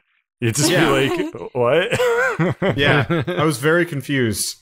And is it because it sounds polite when it could not be, or it is polite but it sounds sterner than it should be? I don't know. It was just a weird feeling. And then I went and bought like the books that I was missing because they had all of them there, unlike the regular bookstores. Then he died a few years later, and I was like, "Huh, that was weird." Oh. Yeah. Anyway, are they Christian novels? Wait, what? Are they Christian novels? No, not really. Okay. He did have a couple of like religious-ish books, but not the Redwall ones specifically. Okay. Yeah, the Redwall ones. They were self-contained. The only people I know who read Redwall were like really like hardcore. I think it was. I think it would easily fall within the vein of stuff that like people could look at and be like, yeah, that's probably like kosher for our like limited reading set. Like you could look at it and be like, "This is your test." Yeah, exactly. I think it was just sort of like the traditional knights versus bandits kind of moral. For when your kids grow out of Winnie the Pooh and need a little bit more killing in their literature. But they dealt with interesting issues. Like there was that otter that had been raised by ferrets, right? Yeah, it was kind of like nature versus nurture, and then, like morality of murder, and one of the some stuff. One of the most depressing punches. Was a mouse at the Abbey had raised a ferret, and he never felt like he fit in, and then he got back with his own people outside the walls and ended up betraying everyone and murdered somebody, and they more or less just abandoned him to his fate. It was pretty heavy stuff for kids-ish books. I was actually surprised that she had to let him die, or he sacrificed himself at the end, did he? He sacrificed himself, okay, so there was kind of the redemption, but it was just like, it was still, he was a jerk. Yeah, for a while though, a lot of people were like, why are you even wasting your time? He's one of them. We could go on about it for a while, but like I said, source material is literally dead, so I just wanted to make fun of the video game for Why did you hire these being people to make the game? A train wreck. But Yeah. why are mice so identifiable to people? People always I make don't the think mouse the they were hero. hired. I think we're just in a fluke. I don't identify with mice. I see mice and I'm like, you're not a person. And then I walk away. You just see your bunnies every day as you walk by You the do cage identify with feeding your them. It's like, bunnies? haha, If you saw you're a bunny not real character, people. The bunny characters were always What? hilarious in Redwall, though. Though, wouldn't they correct you and say that they're a rabbit? I'm Hares. not hair. They're hares. Yeah. I never really realized how much rabbits look like rodents until I owned 2 of them. And now, whenever I look at them, I'm like, you kind of look like a mixture. Like, you don't look like a mammal, but you don't look like a rodent. You just kind of look like you're halfway in the middle. Because they got like the 2, like Make you got up your mind. they got like the teeth thing going on, where they got like just like the 2. It feels like, Yeah. but they're also mammals. Their They entire got- genetic code is a game of cat and mouse. But rodents Yeah. are mammals. Yeah. Okay. This is the joke. Anyway, This has been a very long-running joke.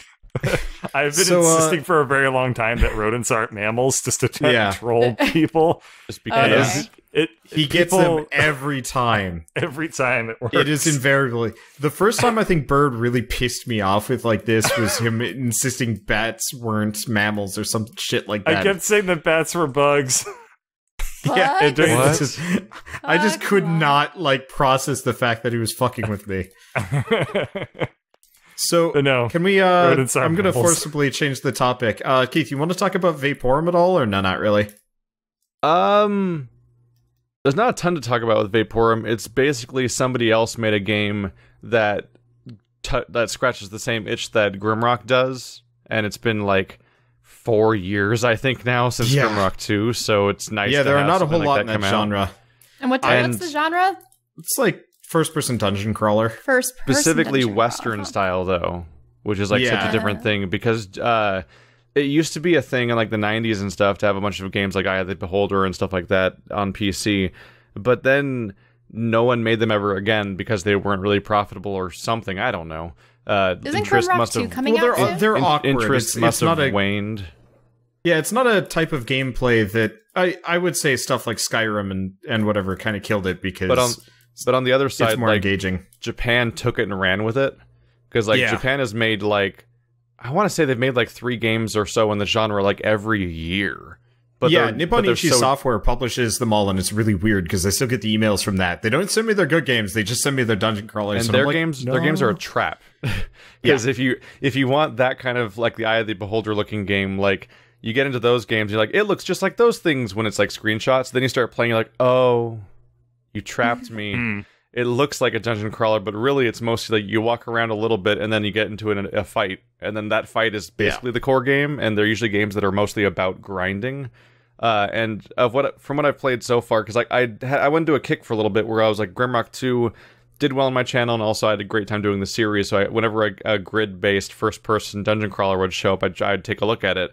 And between like Stranger of Sword City and the Fall of the Dungeon Guardians and a few other things I looked at, like they never were what I wanted again. Because the whole thing I liked about Grimrock was that it had a huge focus on level design. You're supposed to look at the level, fully explore every little nook and cranny while looking for secrets and maybe solving riddles and puzzles along the way. there were secrets inside secrets. It was like the Great Hollow in Dark Souls 1 Oh yeah, everywhere, which was nuts. There's so much stuff to go through in that game, and it was like Grimrock 2 and 1 were both joys to play. I beat Grimrock 1 in one weekend back before I was doing Let's Plays, and like I loved it. And so far, Vaporum seems relatively faithful to that idea. Whereas, like the Japanese take on this approach, the trap is that the dungeon doesn't matter. It's mostly a series of hallways that lead to a boss, and at most there's like a few keys along the way you need to proceed. But mostly the gate you have isn't about like exploring or solving things or anything like that. It's just about grinding until you're powerful enough to actually be able to beat the dungeon, and it's like not anywhere near what I was hoping for.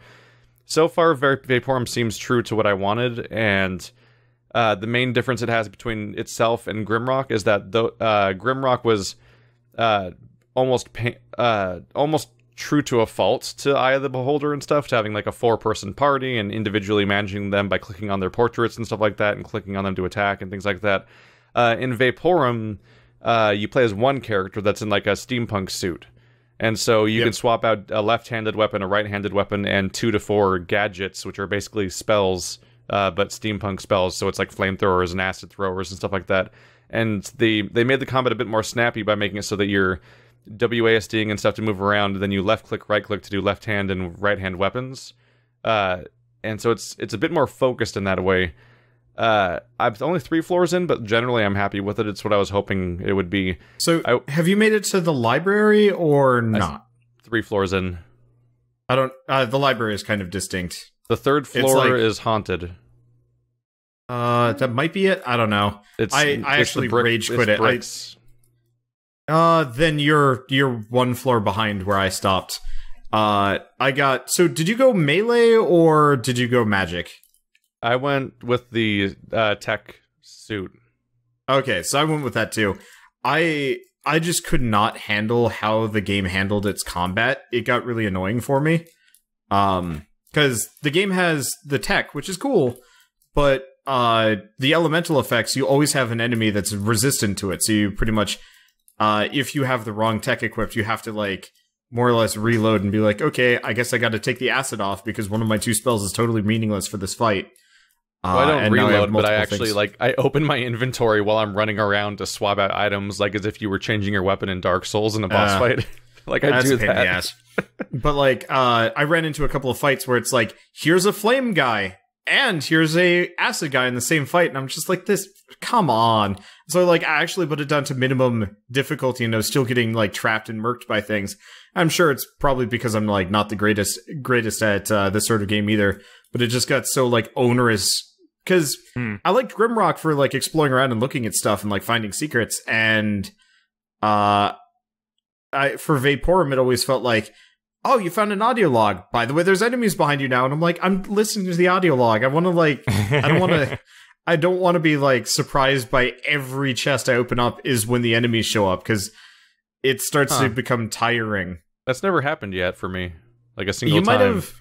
You might have gotten lucky or missed it or something, because like, I had it happen several times, and I was just like, I'm just tired of this, because I don't, like, I'm down with combat. I think it's because I'm always listening, and like, you can hear any enemy moving when they're around. So like, I know whether or not enemies are still in the environment. They don't generally ambush you. So what happened in this case was I opened up the chest to get the audio log, and I immediately just clicked on it, and I had the audio way up, because generally I like pre-balance everything, so if there's voice acting, it's like really loud in comparison to the game sounds, because I don't want to hear like a person talking and also hear like gunfire over it, because that's really annoying. So did you turn the game audio way down or something? Fairly down, yeah. So the person talking just wildly like drowned it out, and so I like turn around and I've got 3 things behind me, because I was instantly in an acid pit with a thing shooting at me, and I was just like, what? No. And it was just like the most obnoxious thing ever, because for me there was like no fanfare, and it was just like, I don't mind the game, but it feels like there's too much of a focus on combat for how few enemies there are and how limited the mechanics and supplies there are, because like, I don't like the resistance thing that much, and like, I don't want to hot swap them, and then like half the time I go into a fight, it's just like, here's a room that is 6 tiles total with like 1 extra tile that you don't want to step on because you're going to get hit, or you're going to get trapped in there and die.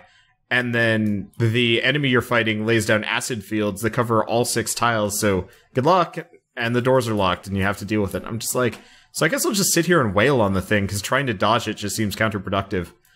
And maybe I've just like got the wrong gear at the wrong time, but every time that happens, I just like, by the time I hit level 4, I had no healing items left, and I was being fairly stingy with them, and I was just like, this has become stupid for me, and I didn't like it anymore. Yeah, I'm looking. I guess you're having an easier time of it. I don't know. Let me check. Yeah, because in my last recording, I'm about to hit level. I think I'm about to hit level 4 because I just finished the 3rd floor, and yeah, I currently have 3 healing items left, and I think I'm doing fine generally. Yeah, I haven't really had any frustration moments yet, but I haven't experienced the exact floor you're talking about. it just was kind of fight after fight after fight with minimal, like, loot. And I was just like, this is not what I'm interested in. Because I'm down with fight after fight after fight if I have some way of, like, getting my HP back. Are you square dancing? Yeah, oh yeah, I'm square dancing. Well, so I also went tech, so my entire strategy is to leave a damage field and then run away. Yeah. And I've seen people be, like, literally not understand that. No, and then they go in and they're like, this game's impossible. Because, like, if you just stand there and fight a dude, like in the Japanese ones, you literally can't play the game. Yeah. I know how Grimrock combat's supposed to work. I don't like it. I actually really wish there was an option that just locked it down and rebalanced it for that, just because I don't like square dancing. I find it extremely jarring. With the, like, having to do WASD to square dance around, but you also have to do the rotation. It's like, just let me do, like, first-person combat, like Skyrim style or something. Because it just... I find the maneuvering around to dodge attacks more engaging than turn-based combat, which usually is this almost immediately turns into the same thing over and over again. Yeah. Like, oh, it's this enemy. I fought him before this way, so I'll fight the next 20 this way. They weren't discussing literal square dancing. No. Yeah, because I was like, what? So for those that don't know... For those that don't know, square dancing would be great.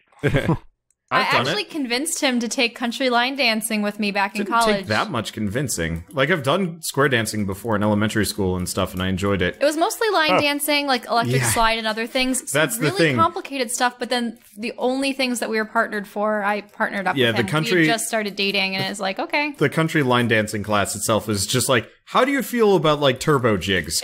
Gotcha. Hey, it got us to sweat more than anything else. That's what it was. It was awful. It was probably the most exercise. Turbo jig. You had to, like, do so much. And twirls. Yeah. And it was an involved process. Shut up. The first thing I thought of that could do fast, that'd still be recognizable. You tried taking any familiar song, you can't just speed up like Cotton Eye Joe really fast. People aren't going to recognize it. Isn't it already fast?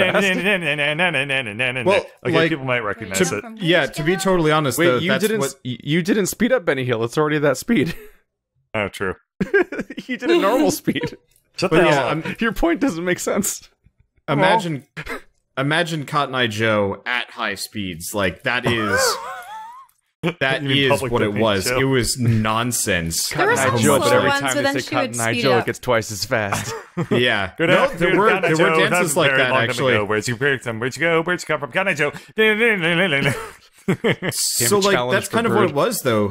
Because there were some songs where it's like, okay, here's the dance, and at the midway point, you're going to have to do it twice as fast. And it's like, what? No. I'm already having enough trouble getting this done as it is. Now throw your dance partner.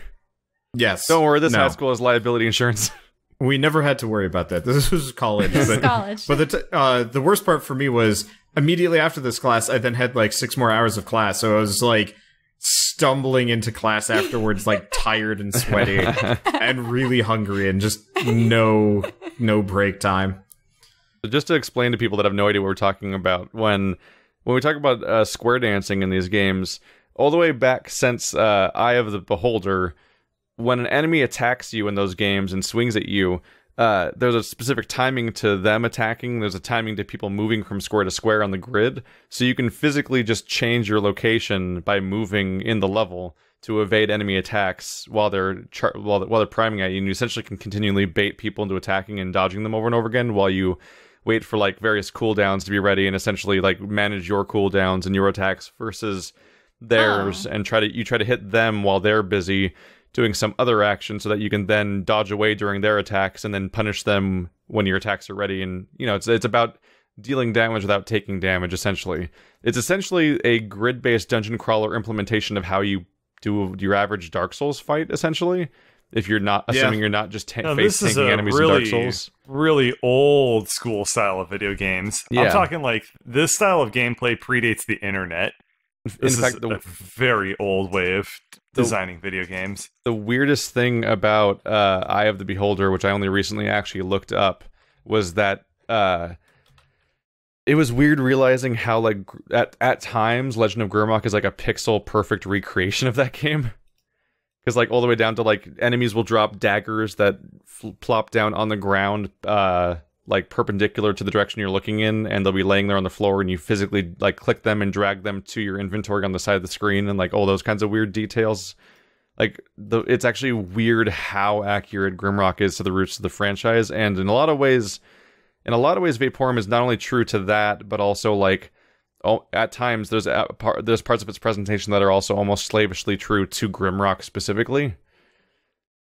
But yeah, it's very much like there's people who specifically are fans of this exact thing and are trying to keep it alive, and Vaporum's the latest one, which is good because the Grimrock people aren't making a Grimrock 3. Yeah, they're making a tactical RPG. They're making a game that looks really questionable. Yeah. I look at that stuff and I'm like, this looks like not even the same studio. I don't know. Like, maybe it'll turn out to be great when it comes out, but like, so far I don't even really like looking at it. Like, it visibly looks looked rough, odd. yeah. I don't know. Let me just look at what happened to Legend of Grimrock in the new video games. So somebody who was... What's the title of this game you're talking about? Legend of Grimrock? No, the new one. Vaporum? Or you mean the or new are you game? Talking about the tactical game? Yeah, it's Druid Stone. You're looking for Druid Stone. No. What a name to call it. Anything that has the word druid in it at this point should probably have avoided using that because of that stupid Curse of the Druids or Mystery of the Druids, whatever the hell that game was. For me, as somebody who has so far played 2 first-person dungeon crawlers that they didn't like just because they're trying to recapture liking Grimrock 2 so much, it's nice to find Vaporum. Oh, speaking of druids, you were starting a campaign with your housemates, Keith? Yeah. Okay, what character are you playing in that? I don't know. Also Drez. I was invited to a character-making session on Thursday. So there's literally nothing to discuss. On Thursday, or the session itself will be on Thursday? The session's on Thursday. Thursday we're going to make characters together, I guess, which I've never done before. Sort of Druid Stone looks really dodgy, by the way. Yeah. Yeah, well, so I am going to look at it. It looks like Druid Stone has only been in development for like maybe half a year-ish. Maybe a little bit more. I mean, that troll actually looks really good, or whatever that. The player characters are the ones that are the player characters look awful, but that troll looks decent. The environment and the enemy look. Even there's something looks off-putting too about their weird like square grid system that they show. No, it looks atrocious. Yeah, I'm hoping that gets fixed along the way because the UI is garbage. Yeah, I don't know. The game just immediately looks like it's. I don't know. Maybe it's a little early to show. Yeah. Keith, whatever character you do end up playing as, you should probably try to avoid playing as a weird combination. Like, like a paladin cross with a bugbear or something. Yeah. I think you should be Lord Genericus on the fighter. Lordo Genericus. Yep. Long sword, metal shield, plate armor. My name is Alfred Hero Man. Nickname is I want 18s or I'm going home. What? Give me 18s, man. Yeah, 18/00s. It's got to be the 00. It's not acceptable. Yeah. Oh my god. I'm a paladin with 18 strength, 18 intelligence, 18 charisma, 20 wisdom. So I had a Let's Play session that reminds me of, and possibly will remind all of us of why we don't generally play older games, because of the sheer number of hurdles you go through in the process. Andrew and I decided to record The Bouncer for the PS2, because it's this bizarre-ass game that I have fond memories of, and I wanted to go back to it, especially since I keep like mentioning it from time to time in various contexts, because it's a strange little game. And yeah, the game's like a 3-hour-long game total, and that's only if you're screwing. I mean, actually, it's closer to like 2 hours if you're not screwing up and dying and stuff like that. Like it's very, very brief, like many of the like beat 'em up arcade games essentially that go to consoles and they turn out to be like 90 minutes long or less. But it's bizarre because it's a game where all the characters themselves are members of they're bouncers at a bar, but immediately ninjas kidnap your girlfriend, and it goes full Square Enix in about 30 seconds. to being like a weird like fantasy sci-fi bizarre like all the tech and buildings look like Final Fantasy VII aesthetic, like that kind of weird like here's the factory that is ruining the earth and stuff like that. And it's bizarre. Like you at every mission you pick one of 3 characters, and the characters you pick at different parts of the story can lead to story branches that change the direction the game's going in, almost like in a visual novel sense, but instead of making decisions, you're literally just picking which of the 3 characters you want to play as.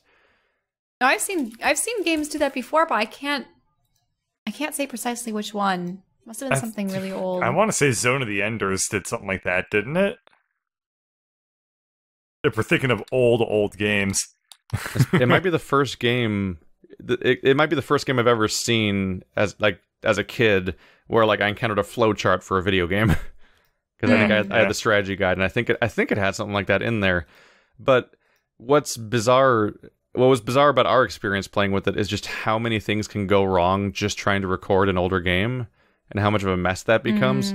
So Especially if it's a console game. Yeah, so we're just trying to play a PS2 game. So first of all, we had to go through all the hurdles of just acquiring the hardware and software to make this whole thing work in the first place, because we were all geared up to play it like a week beforehand, but then we found out that Andrew's disk drive is just dead in his console.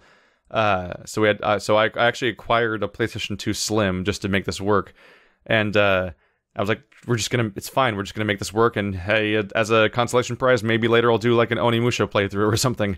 And things just kept getting worse, and it's like it's elements of technical problems and also being out of your element. Because on a technical level, we had to deal with the fact that every time a PS2 switches from in-game graphics to like pre-rendered cutscenes and back, it essentially stops transmitting video for a moment, which means that means when you're recording with the Elgato, it cuts to like the screen that says no signal and stuff like that in the middle of playing, and then cuts back to the recording. Then we had the issue of like realizing that the PS2 had this incredibly weird, misguided idea of having pressure-sensitive buttons, which is a concept that's never been used since, so it's easy to forget it ever existed in the first place. But the you PS2 do heart attacks by pressing a button harder? Yeah, Is that what it is? the PS2 has pressure-sensitive buttons where it can actually measure how heavy you're pressing the button, which I don't really remember that coming up contextually in like any game ever. It only came up in like really, really early titles because they were like, it's launch, you need to show off all the features. Yeah, and it's so like they had to it's show like off that feature. It's like a Wii release. Yeah, we got to force motion controls in this. Oh, it was a mistake. So like this becomes a nightmare because you try to figure out the combos for your characters, which first of all, you can't look up your move. It's a fighting game essentially where you can't look up the move list of your character. You can every level you acquire points. You can spend on life, attack, or defense, or buying new combos. And if you buy those new combos, those tell you their moves, like what buttons they are. But you can't look up any of the moves that you start with for some reason. So there's an entire secret move list you start with. And on top of that, the manual, Keith. On top of that, they didn't, like some fighting games used to do, like they don't tell you what button the moves are. They'll be like SP plus J, and you're like, what? So you have to figure out the secret meaning of all these letters they're telling you, and which one's triangle and which one's circle, because they all like mean something like jump or mid or something like that. So you have to figure out the secret things. And then you have the issue of like there'll be lowercase or capitalized letters, meaning that you have to hit the button lightly or heavily. And some of the combos are literally like hit the button hard, light, hard on the same button. So a lot of the combos are one button, but you have to master this ridiculous like sensitivity system. And that's a whole nightmare in its own. But then this is why I like the HD remake trend recently. Like Okami is coming out in an HD remake form, and I'm like, yay, I can finally play Okami, because boy am I not going back to an older platform and trying to go through that shit. So it became a nightmare where like Andrew was having to like research the game while I was playing it to try to help me play the game, because like I was having an issue where like I was hitting circle, and I had circle would do 3 different moves that I liked, and I couldn't tell which one was going to happen. I eventually figured out one of them would happen if I was pressing forward, but the other 2 would happen if I was standing still, and the one I really wanted to do was one of those 2 moves. So that's when he looked it up and figured out that it was pressure sensitive inputs, because I was like, because he was like, just do that move, that one always works, and I'm like, I can't. Like, I'll just hit circle 3 times in a row and different things will happen, and I don't know why. And yeah. It's amazing. very easy to like record old games. It's very easy to record new games. It's really hard to record those games that are like between that, where it's like PlayStation games, very hard to control. It's real easy to go back to Castlevania 1. Yes, it's very hard to record like Castlevania Symphony of the Night or something. I mean, they made that easy for us by putting it on PS3 and Xbox, thankfully. Yeah, well, now. A lot of old games are going to PC, thank goodness. So, but like, it was so like we had an additional problem because we're using used hardware because that's all that exists anymore. So we'd get the moves, and all the moves were like hold. We eventually figured out via a key that Andrew found online that to use special moves you purchase, you have to hold L1 then press the button. But because different pressure of pressing the buttons would lead to different attacks constantly, what happened is I would hit L1 and press the button, and a different move would happen. So I thought I was doing the move I was trying to do. It turned out, and we only found this out during like the final boss of the entire playthrough, the controller I had purchased, L1 and L2 were broken. So they didn't work the entire playthrough, and I didn't realize they didn't work because I would press the same button and get different results. So I thought that L1 was working, but it was actually just the pressure-sensitive inputs. I'm like losing my mind here. And just to top off the long-ass list of problems going on just trying to record this game, when we were finished with like our 3 hours of recording, we look at the video, and all the video has interlacing problems. Oh, no. So the entire screen is combed all the time. So like we need to try to find it. We're trying to find if there's any way to like de-interlace it in post to make the video look better. Otherwise, like I'd have to throw it away or so you something. can run stuff through, but I don't know how well they work. I've de-interlaced a couple of things. It's by super non-ideal. Do you mean like the pixels for different rows are off by like a couple? That's what I'm thinking. So interlacing is a way to make low frame rate in old games look higher frame rate, basically. And what it is you never show the image as it is. You show half of the image interlaced with the half of the next image. So on old monitors and old displays, this looked really good because those old displays were fuzzy and nothing was ever like pixel perfect. On new monitors and new displays, that looks horrible because we can have pixel perfect accuracy, or at least like much closer to it. And so on new monitors, everything looks really fuzzy and gross, and you see like ghost images of everything. Like everything is you have like double vision all the time, and you look at whenever something is moving around, it looks like there's combs sticking out of it. Yes. Huh. It's not great news, and it wasn't showing up when we were recording it, but it showed up in the recording. You're like, fuck. Yep. So it's probably similar to if you're watching a 3D movie without the glasses, like the new ones that are in theaters now. Good analogy, yeah. The problem because that it looks like it's double vision. The problem we encountered is that like we managed to fix the interlacing problem in the recording itself, but then every time it would cut out to do a pre-rendered cutscene or something, then cut back in, it would then come back interlaced. So like our fix that we thought we did at the beginning of the entire playthrough only worked for like the first few minutes because then it broke itself every time it would go to a cutscene. It also had what were you using? Were you using an Elgato? We're using an Elgato and then like a RGB to HDMI converter and stuff like that. Oh, it's a mess. That converter will probably be where you're getting interlacing issues from and stuff. Trying to make the shit work is such a gargantuan nightmare. Because I don't think Elgatos have interlacing, do they? I don't know. Yeah, they can take in interlaced video, but but the cutscenes would reset it. I also encountered a completely baffling design oversight, which is that in this game, you can remap your controls and you can change the sensitivity of the button press sensor and stuff like that.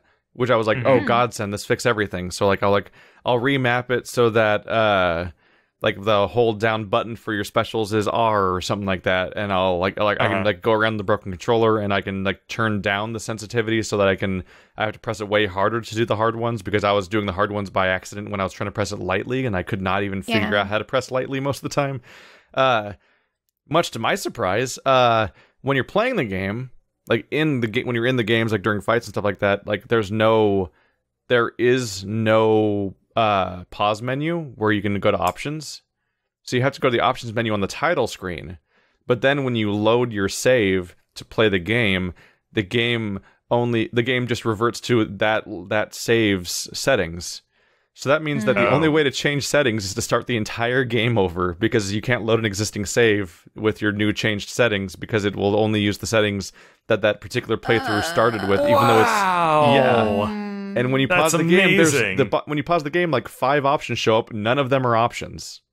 Like they're all like quit and other various other things and stuff like that, but none of them are like an options menu where you can like change the audio mix or remap your controls, because that game actually had remappable buttons. You could remap every button like a PC game, but you can only do that preemptively when you don't know how to play the game yet. It was bizarre, but that game is a weird secret treasure. And I'm probably super biased from playing it as a kid, but like part of me wants the Yakuza people. It's not a good game. No, it's not a good game. It's not a good game at all. But part of me, pretty bad. Part of me wants the Yakuza team, especially since Yakuza 6 is like supposed to be the end of their franchise or something. I want them to make a new The Bouncer, where they take that storyline that was originally like a 2-hour game and make it into like a 20-hour action RPG like the Yakuza games. Because first of all, it has the same the combat is like 1-to-1 easy conversion between Yakuza and The Bouncer. Like they are like 3D brawlers. Like they're both attempts at making modern versions of that idea, a modern like 3D version of the old brawler genres. But also when you go in The Bouncer, like every single scene is a plot twist. Every scene is a plot twist and a secret reveal of this character being the brother of that character and all these 500 things going on. Like, if that game was stretched out over 20 hours, they could actually make it work, because the game itself, it feels like you're playing through 3 seasons of a show in 2 hours. It feels like one of those Dynasty Warriors like adaptations where they totally mangle the story by making like Arslan work over the course of a 10-mission video game and stuff like that. So like there's one part of The Bouncer that I really like, and that is the character names. Every character has this beautifully crafted name. The rest of the character design is stupid, but the character names themselves are so fun. What are the character names? Oh, they're great. So, there's like this multiplayer mode where you can like beat each other up, and you can do like 4-player. And the announcer says all of their names when you click on them. Names, and like they're Duragon C. Mikado. Yeah, so they have all these beautiful names, and there's this announcer that's just like is so into it, and until you hear it, you probably have no idea like why I'm making a big deal out of it. But when you do hear it, it's like this guy just been like Sion Barzad, Mugetsu, Lefo. Isn't that what they do for Soul Calibur? Chaldea Orchid. That's but they have even better names because they don't make any sense. They're not people names. Yeah, their names are like Duragon C. Mikado, Dominique Cross, Echidna, Chaldea Orchid, Kolefo, Mugetsu, Sion Barzad, Volt Kruger, and Wong Lung. Volt Kruger. Every time you think a character, Duragon C. Mikado. And there's 4 Duragon C. Mikados in the character select screen. Yes, you can have every 4 time you different... fight him, he becomes a new playable character in the versus mode for some reason. Yeah, so you have to beat the game 4 times to unlock the all the characters. And the only thing that changes is the end of the game. So it wastes your time pretty badly, but it's also a 2-hour game. The entire third, so the entire middle third of the game. So like the whole first part is Dominique was kidnapped, so you got to get to Duragon's. You mean like, Dominique Cross? Dominique Cross was kidnapped, so you've got to go to Duragon C. Mikado's mansion, and after you fight him and his panther friend Chaldea Orchid, he presses a button, you fall through a trapdoor, and when that happens, you pick the next character to play as, and you're stuck as that character for like a third of the game because they get separated from the other 2 characters in unique content. So that makes the replay better. And then there's true. Kolefo section is actually kind of neat. It was it's great. Like a stealth. That's the one we did. That's the one we did. It's like a stealth section. You have to like sneak gimp mask because like the ninjas look like gimp people, and you're wearing one with a full mask so that they don't recognize you. And they do a different pose to each of the 4 face buttons on the PS2. And every time you meet somebody, you have to do the same pose they do by remembering which of the 4 face buttons that pose was. And if you screw it up, they're like, "You're not." It's like you're an imposter, and they fight you. And so you're going through like this weird like faux like it's like a segment that they would put in a Metal Gear game. It sounds like an awesome game to Metal Gear. It's not. It's a really bad game. It's a really bad game. It's so bad. It's awesome. It's such a terrible game. It's a beat 'em up. stupid B movie. The one thing that we haven't like talked mediocre about is that game. Awesome. It's a beat 'em up, and it's like one of the worst in the genre. Because I just like the idea of having a storyline where you choose like the characters at different intervals and it branches the story out. Character stories are very uninteresting. Oh, yeah, the plot itself is like it's paper thin. So it's like Durgan like captures Sion Barzad's girlfriend Dominique, and then like I guess Dominique was actually like a clone or something. Is that what happened? Dominique is secretly an android. Because it's almost immediately revealed via flashbacks that Durgan C. Mikado, as a child, would go from like hospital to hospital trying to save his sister, and then it just cuts away, and it's like, oh, what happened to that sister?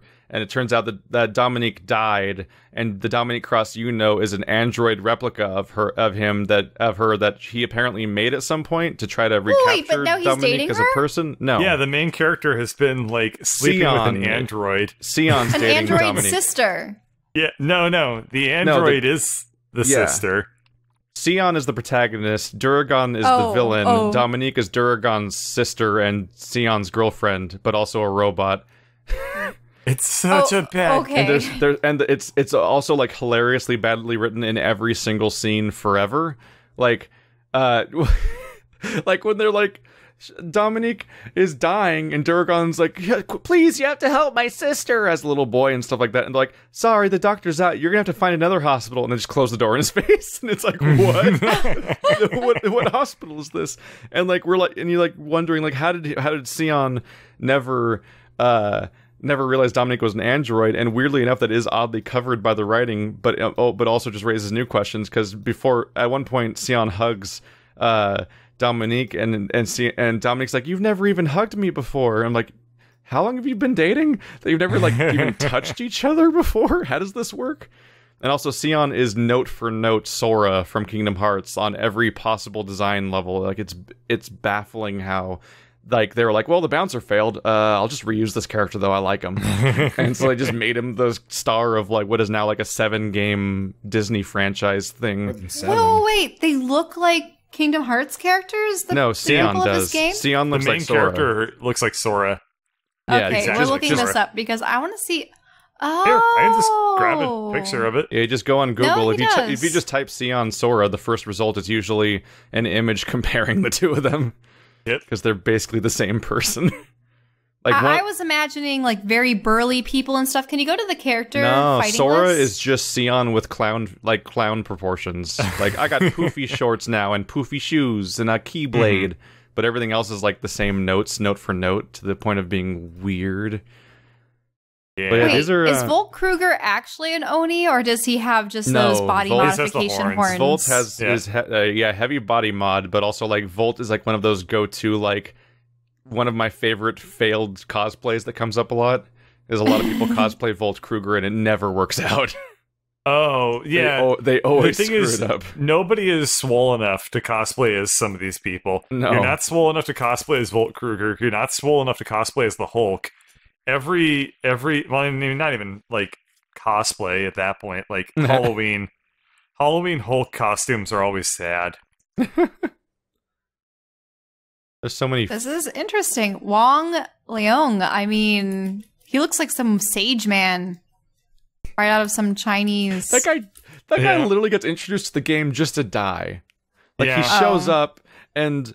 Because you get to Mikado's mansion when you're done with the first third of the game, and you arrive at Wong. Wong is there, and Wong is apparently Duragan's master, and like Duragan is his apprentice. But also Sion was also Wong's apprentice, so it's like Yes. it's that trope of like the good apprentice sees the bad apprentice kill the master, but it's literally Wong's first scene in the game is him getting killed that way. He never does anything in the entire game, and there's no reason to introduce him to the story. It's like it's one of those details. It sticks to drama, man. it's one of those 500 details that are so like jammed into such a short runtime that I'm like, this really feels like somebody wrote like an anime or like a full story like thing that was 3 seasons long, and then a game blew through it in 2 hours because they couldn't get it adapted into anything else. Like, I wouldn't be surprised if the story was pitched to somebody else first, and only the game company actually picked it up after like their 3rd attempt, and like that's why it became a video game, even though the story doesn't work at all, because it moves so fast for some reason. Well, yeah. So that's a blast from the past. Oh yeah, The Bouncer. That game is Sucks. it sucks so much, and I love it. I love the way it sucks. It's burned into my brain. And apparently it is for you, too. It's one of those bad games that you remember forever. The launch title, man. We bought a PS2, and then we were like, oh, what game should we get for it? We have 3 options. So one of which is medieval, one of which is, like, I don't know, SSX Tricky or something. I don't even remember. And one of which was The Bouncer. And The Bouncer sucked. So I got another example of dumb thing for The Bouncer, which is that in The Bouncer, you can clearly see that the logo has like a paragraph of text on it, but because it's a PS2 game, you can't even come close to reading it. Like, it's completely impossible. There's just a bunch of text there, so you either have to look it up online or squint at the cover of the game, because it's actually the summary of the premise of the game, just on the logo. But like the primary place you see it is on the start screen, where it's just like a weird blurry nightmare that they never checked to see if it would be readable. It felt like finding the decoder ring in a cereal box when I realized that it actually had text on it I could read. Well, we're at about the end of the podcast. Does anyone have any last minute topics they want to bring up? Oh, yeah, questions. I do. Oh, okay. Oh. Well, let's do questions next time. This is way too short for questions, unless Keith has one that's been burning a hole we in could his finish inbox. the one from before, because we already talked about the wait. No? Never mind. I don't think we actually did touch on this topic. Never mind. Okay. Well, in Shells and I's experiments in dietary things, we've been experimenting with yogurts, because Whole Foods has a huge selection of yogurt that are fairly good. I think we mentioned having almond yogurt a couple weeks back. Well, today we decided to pick up cashew yogurt instead. Oh, how did that go? Tastes like almond yogurt, but like a little bit more palatable. It is funky, though. It's like... Liquid. It's not yogurt. Yeah, it's like almost kind of this jelly-like thing, but it tastes like yogurt. It's so bizarre. Huh. I don't understand veganism, but my forays into it are magic. You find very interesting things, I guess. Yes, very. That's it. That's all. I've had some vegan food. I had vegan cheese once, and that's pointless. Why? Vegan cheese tastes so bad, in my opinion. Yeah. I don't know. I can't. I could never go vegan. I don't think that's. I just like dairy. I like dairy. I could do vegetarian just fine, but vegan's too much. Yeah, it's like the least vegan thing. I was gonna say everything on a pizza is like non-vegan. So there you go. Or it's not like we're trying to eat more vegan food. It's just there's interesting things, but yeah, when we go to Whole Foods, it's like well, here's a bunch of regular stuff. That was good. And then there's some bizarre stuff.